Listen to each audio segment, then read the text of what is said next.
Right, how's it going, YouTube?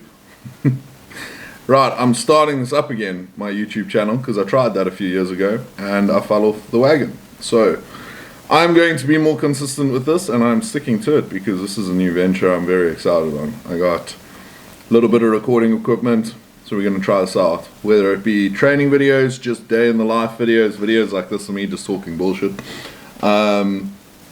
It's my YouTube channel, and I'm going to decide what I put on it. It's pretty cool. So I want to go through the last 6 months, really, and that was prep for the NPC Eye Candy show on the 26th of October. Today is the 17th of December, so we are post that show long ago. It's about 8 weeks ago now, and a week and a half ago I competed at the African Champs, the NPC African Champs up in Joburg, and I got 4th in super heavyweight, which is pretty cool. So it was my first season dedicated to being a super heavyweight and dedicated to seeing where I placed there and how I fit into that class.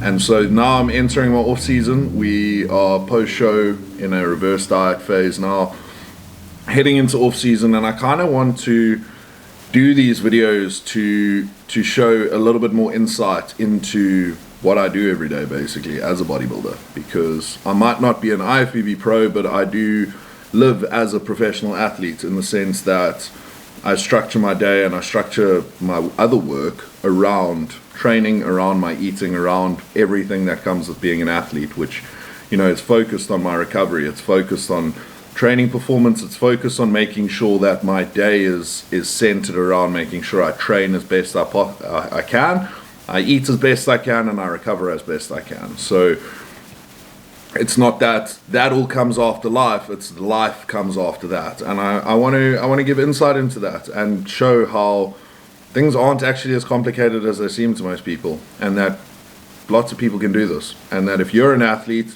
hopefully you can draw some inspiration or motivation from my videos. You know, hopefully you can relate to me in some sense, and I'm sure you will, because a lot of the things we go through as athletes, all of us go through, and lots of the things we feel we do alone and we experience alone, because bodybuilding is quite a lonely sport at its core, because it's an individual sport. If you look at it from the outside, I mean, once you're in it and you've got your team, you've got your coach, you've got your, you know, your training partners, you've got all of that, you realize that you aren't alone. But at the core of it, at the end of each day, you go to bed alone, if you don't have a boyfriend or girlfriend, but you know what I mean. It's you sit in your head. You're the one who has to do the training, you're the one who has to do the eating, you're the one who has to do the posing, you're the one who has to perform on stage day, and you're the one who is presented on stage day. So in that sense, it is an individual sport, and there are a lot of times you feel quite alone. And well, I want to do this to show you that the feelings you feel and the things that you go through, the good and the bad, all of it are, you know, it's universal. If you're a competitive athlete, these are the things you go through. So right now we're heading into my off-season phase. I'm just eating at maintenance calories post-show. The last few weeks of prep I was eating at about 3,200 calories. And that's pretty much as low as my calories went during prep. They didn't dip. I think we went as low as 2,600 for a few weeks, where I was eating pumpkin every night, and I absolutely hated that. But then we reversed back up before the October show, even above 3,000. I think it was to 3,100 calories, and we cruised on that into that show. Brought a really good package at 108 kilos. At the time, it was the best package that I feel I'd put on stage, fullness and size-wise. But December trumped it in all aspects. I feel that what I put on stage in December was the best. It was the biggest dev. Look, not as conditioned as 2022, but 2022, when I did Classic Physique, I looked like a prune on stage. We couldn't carb up properly because of how deep I had to deplete to make weight, which I barely made by like 100 grams. So I was skinny on stage, and that's why I placed 6th. Was I just had no fullness, I had no shape.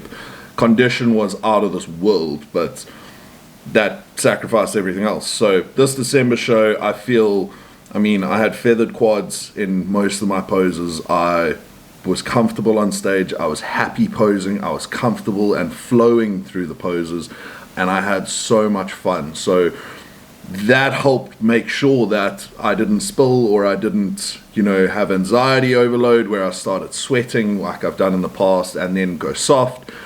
I enjoyed it from start to finish. I wasn't ever gassed on stage or out of breath because I had done the work in my posing practice. And I was just in a really, really good mental space. So I'm very, very happy with the result. 4th out of 7 which is a huge lineup for super heavies. Everyone knows that there are never really more than 4 guys in the lineup. I mean, the October show, there were only 3 of us. So coming 4th amongst 7 of Africa's biggest bodybuilders is really cool, especially being able to hold my own against them when I wasn't sure. And when the majority of this prep, I was kind of intimidated by the size of the guys I was going up against. I mean, Dax, who's probably the biggest guy in the lineup, the densest and the thickest, I posed with him every weekend. And even though I didn't feel small posing next to him, and I didn't feel like almost inadequate or like shadowed or anything in our posing sessions, it was still the case of, yes, this man's density is next level. And that just, first YouTube video and you guys get a cat hairball. Nice, Gib. Nice.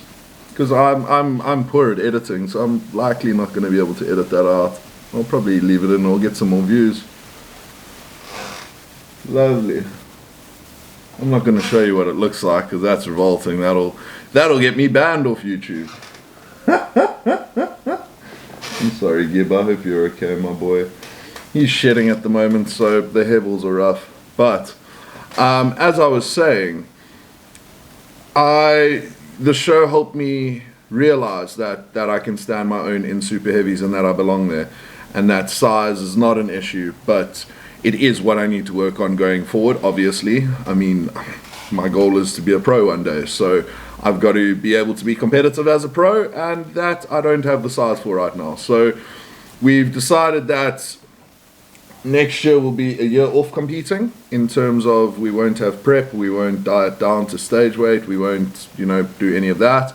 It's going to be a year dedicated to growth. Coach and I both had the idea that 5 to 6 kilos would be quite a decent growth, to aim for, or range to aim for. But after the call today, we, feel a little bit more confident than only 5 to 6 kilos, which is pretty cool. So we're going to aim for some growth. We are going to keep it lean. We don't do this whole bulk all the way up 20 kilos and then drop 15 of it all the way down back into prep. We're going to do it nice, slow and steadily. Weight isn't going to be the goal. As you said on our call today, we're going to more focus on my strength and my training performance going up, while keeping calories quite moderate. I like to eat, and when calories go too high, I tend to feel like I can substitute a few too many good things and nice things in, which then sacrifices, conditioning and stuff, and makes my next prep harder, which ultimately made this prep, it's funny because I didn't have as productive an off season as I'd liked, in terms of I didn't start as lean as I wanted to. Reflecting back, like the beginning of the year, my nutrition wasn't nearly as tight as it could have been, and there were a lot of factors that could have changed and been, a little bit more aligned to a better prep. But the way things went, I don't regret any of it. The whole prep taught me that even with chaos, I can thrive amongst the chaos, and it might be useful in future to reduce that chaos. So maybe I'll thrive better without it. But anyway, we are going into maintenance calories right now, which is around 3,600. For example, this morning I had 5 extra large eggs with some sourdough, some fruits on the side. Pre-workout was 100 grams of oats with 100 grams of blueberries and 60 grams of TNT Prime Whey. Post-workout, I got waiting over here, which is 100 grams of cream of rice, nice and gloopy, with 150 grams of banana and 60 grams of whey. Oh, you can't see it. The sun's too bright. There you can see it. See, I need to get better at this content creation thing. I'm learning. This is video number 1. because we're writing off the videos we did in the past. Those don't count, those were too long ago. We are starting fresh now. So rest of my meals for today, I'll have probably 120 to 150 grams of chicken with some rice and veggies, and then for dinner I will have steak and potato with veggies. Steak and potato is my favorite dinner, hands down. Red meat I feel keeps me nice and full, not just appetite wise but physique wise. I don't know, I like red meat a lot in that sense, I always have. Potatoes, I like a nice little hit of potassium before bed because it helps me sleep nice, and 400 to 500 grams of potato is a happy dev amount, that's what we call it. But yeah, that's how we're going with this. That's what these videos are going to be about, me talking about my life, my experiences, shit that I do on the daily. So I'm going to get this post-workout meal down because I finished training about an hour ago. I've been faffing around. Going to do that. I'm going to go for a walk because still, even though I'm in the off season now, I do still have a step goal because I believe keeping nice and active is one way to minimize fat gain in the off season. So while we don't want to stay dick skin peeled, we do want to minimize fat gain as much as possible because I don't want to become a heifer lump. So my steps at the moment are around 12,000 a day. I'm finding that to be very easy to get to, which is why I've left it at that. If I felt like I was pushing or having to push to get to 12,000, I would probably cut back a little bit. Reason being is I'm just letting my body's energy take me and do what needs to be done right now. Is throughout prep, the last few weeks I just spent, the last 3 weeks of prep really beat the shit out of me mentally because every little bit felt like an effort, but more so than it usually did. You know, it felt extra grueling, and it wasn't a case of starvation kicking in or any of that because, I mean, eating 3,000 calories, you're fed. It was a case of just my body being absolutely wrecked from being in a deficit for so long and for having such a low fat percentage for so long. I mean, it's not healthy functionally to have a low fat percentage below 5, 6 for a sustained period of time. Healthy in the sense that your hormone responses, your recovery, your sleep, all of that tanks. And I mean, no matter how hard I was trying, I was only getting 6 to 7 hours of sleep a night. I could not get more. Like, your body does not let you sleep for longer. Your adrenaline levels are too high.